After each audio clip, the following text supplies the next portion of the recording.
Hey guys, Lex here from Flowbros Coaching, just down here with Dean, and this is part 2 of his video analysis. So we're just checking out the bottom shot there. Dean just watching that breathing when you exhale and inhale. So when you inhale, the face goes straight back in the water, and you want to see a constant stream of bubbles coming out of your mouth and your nose. Quite important for staying relaxed and not getting so fatigued. If you're taking a big breath, then holding it,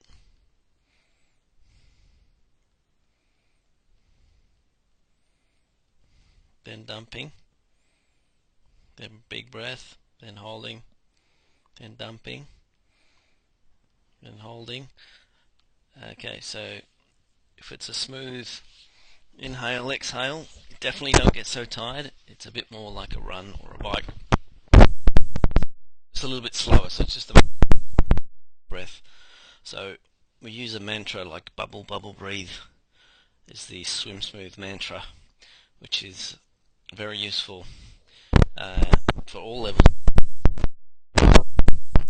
like that, and just slowing your heart rate down and relaxing. So when you say bubble, you're actually blowing out. So bubble, bubble, breathe. And you warm up. Just on point with that breathing. Just moving on, we can see that front arm pushing down to lift the head up.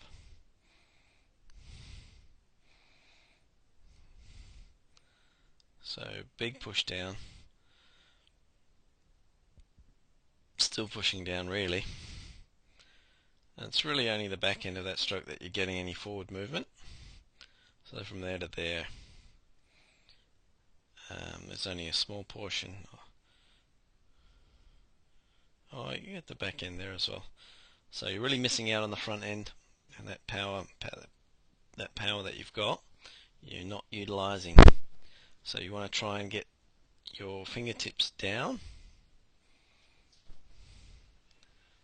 and your forearm to engage. So you bend your elbow as quick as you can.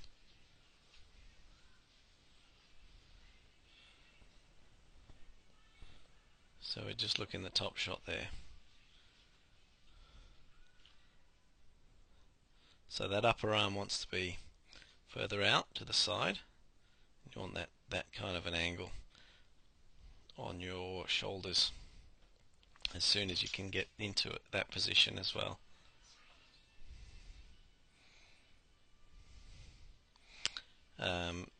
Just to generate some forward movement and be able to use that power that you got there.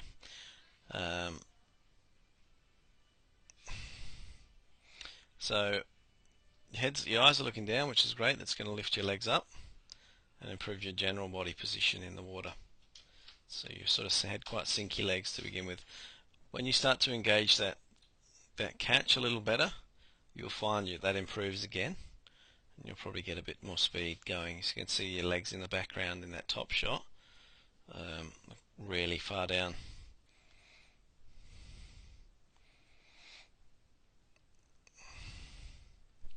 So I think, my main concern is just starting to learn to breathe correctly.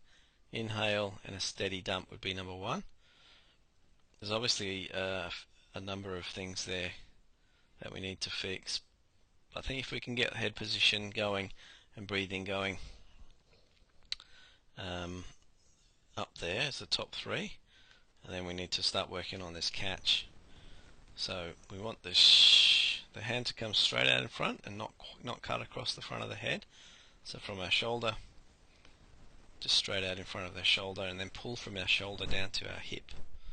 Okay, so you split fingers there, so we just need to close up that and engage. So in this particular movement, that's where you want to stop and breathe in that top shot. Okay, so you're breathing early, you're going to breathe early there as well. So your hand hasn't exited the water, so you can use your hand as a guide. You follow your fingertips around, and then when your hand pops out, you breathe underneath your elbow. And that's as far as you need to come. As you're lifting your head out here, you can see there's an over rotation through the shoulders. So I'm just getting off track a little bit here, where you can see that hand coming back in and how you're having to fight your way back across. because if you were to continue on that line, you'd swim into the wall. So then this hand has to come back the other way. So really trying to focus, using some paddles as well, long dog, and just try and straighten out your body. Think of it as a pencil or a pole going from your head down to your toes, and just turning about that axis, keeping everything else nice and tight. To stay, the tighter you are, the faster you can become by making yourself sort of dart through the water. You become a lot more hydrodynamic. When everything's in slightly off center or off position, it becomes much harder to generate any speed, particularly in the water. So we're coming straight out in front of the shoulder.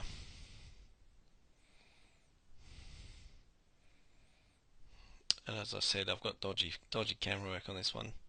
Apologies for that. So your angle is not too bad. You are coming in wrist below elbow, elbow below shoulder, but then everything straightens out to lift that head up and around.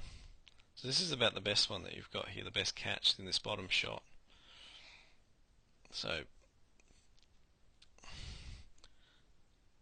it's got to be like you're reaching over a barrel, so you need to bend that elbow. So imagine there's a curved surface and you want your arm to get over the top of that.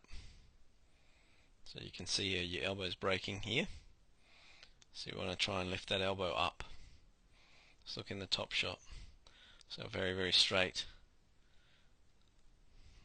But just imagine big wine barrels are rolling down in front of you. You've got to roll your hand and your arm over the top of that. It's really only that front quarter of your stroke or front half of your stroke that you need to concentrate on.